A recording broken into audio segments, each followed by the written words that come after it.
Welcome to hell.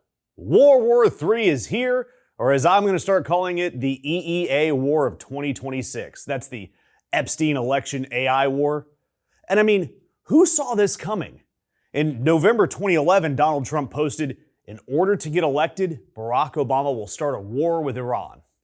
In 2012, Barack Obama will attack Iran to get reelected. And now that Obama's poll numbers are in tailspin, watch for him to launch a strike on Libya or Iran. He is desperate. Then Trump in 2013. Remember that I predicted a long time ago that President Obama will attack Iran because of his inability to negotiate properly, not skilled. And I predict that President Obama will, at some point, start a war with Iran in order to save face. Same prediction, over and over again. And now, with nearly 60% of the country disapproving of Trump's job as president, surprise, Donald Trump just attacked Iran. And as of Saturday morning, the United States and Israel launched what Trump called a massive and ongoing military operation against Iran, announced naturally in a 2 a.m. social media post like a totally normal human would, and decided to start a war. The Epstein election AI takeover war of 2026, as I said. Now look, Iran sucks. I'll say that. The regime, it's authoritarian. It funds terrorism. It oppresses its own people. And I'm not here to hand out an apology basket to the Ayatollah, him and his human rights violations. But that is a far cry from, this war is a good idea. And it looks like the American people understand that. They understand that difference, even if Donald Trump doesn't. So let's talk about the numbers, because they are remarkable. According to a New York Times report on a University of Maryland poll that was taken a couple of weeks ago, only 21% of Americans supported the United States initiating an attack on Iran. 21%. I mean, in polling, that's pretty much a unanimous rejection. 21% is essentially just the dudes still flying giant Trump flags from their Duramax diesel on the way to buy scratch-off tickets. More recently, a YouGov Snap poll taken the day of the strikes, only 34% approved, 44% disapproved. And that's after this rally around the flag bump that you get with all polls. The opening day of the Iraq War, 71%. Afghanistan after 9/11, 92%. Donald Trump is starting a war with a level of support that happens at the end of wars. Look, the Real Clear Politics average on Trump's foreign policy approval, as of this week, sits at 38% approval, 54% disapproval. Minus 15 points before the war even escalated. And here's the other number that's going to haunt every Republican out there. According to that same YouGov poll, only 69% of Republicans support the strikes. And Republicans have overwhelmingly loved what Trump has done throughout this administration, and they are turning on him. Tucker Carlson, who was literally at the White House last month, called the attack in Iran absolutely disgusting and evil. And he said it will shuffle the deck in a profound way.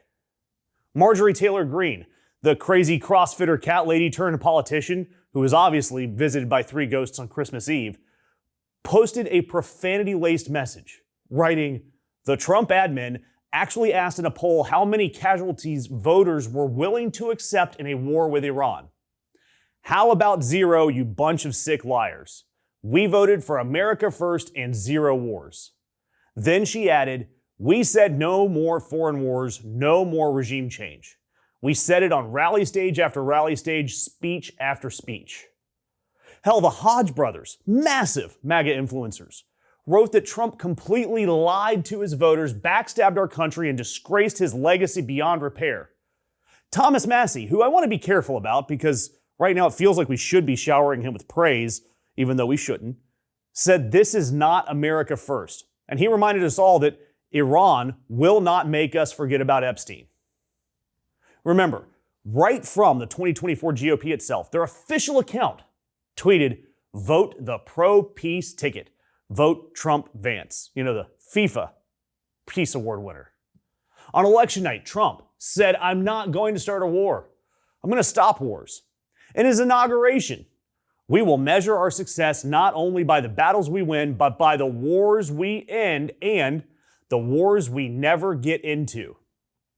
If you're keeping score at home, so far Trump has bombed 7 countries: Yemen, Syria, Iran, Iraq, Nigeria, Somalia, and Venezuela. And now it is a full-scale war with Iran. I think that's got to be some sort of record. Maybe we should invent a prize for that to give Trump. Look, the peace candidate started a war essentially opposed by almost 80% of the country before the first bomb fell. And that's exactly what you're going to expect from Donald Trump. The whole damn thing is a con. And the con was always this: America First was never, it never was what it said on the label. It was a brand, it was a t-shirt, it was something you saw on a hat, something you sell at rallies. And the moment it became inconvenient, the moment that Netanyahu called, the moment that the Epstein files became too loud, the moment the approval ratings kept tanking, America First, it got thrown in the trash. And here's the Trump on Trump part that should be shown on every screen in America, and you should share it everywhere. In 2012, Trump tweeted, "Now that Obama's poll numbers are in a tailspin, watch for him to launch a strike on Libya or Iran. He is desperate." And that overall job approval rating right now, 43% approval, minus 12 points. Donald Trump, the man who spent a decade warning you that a desperate president would start Iranian wars just to save face, is now a desperate president who, of course, started an Iranian war. And the people who believed him the most, they're the ones that are most betrayed. MTG, she's not just angry, she's personally humiliated. Tucker Carlson built his media empire on America First. Rand Paul, Thomas Massie, they're genuinely opposed and angry. These aren't the grifters on this one. They may be on other stuff, but not this time. These are the true believers who genuinely got played. I'd feel sorry for all of them if it weren't so obvious to the rest of us. The tragedy of the populist authoritarian movement is always the same. The followers, they believe the slogans, yet the leader never does. Look, the next few weeks, they're going to define this war's trajectory.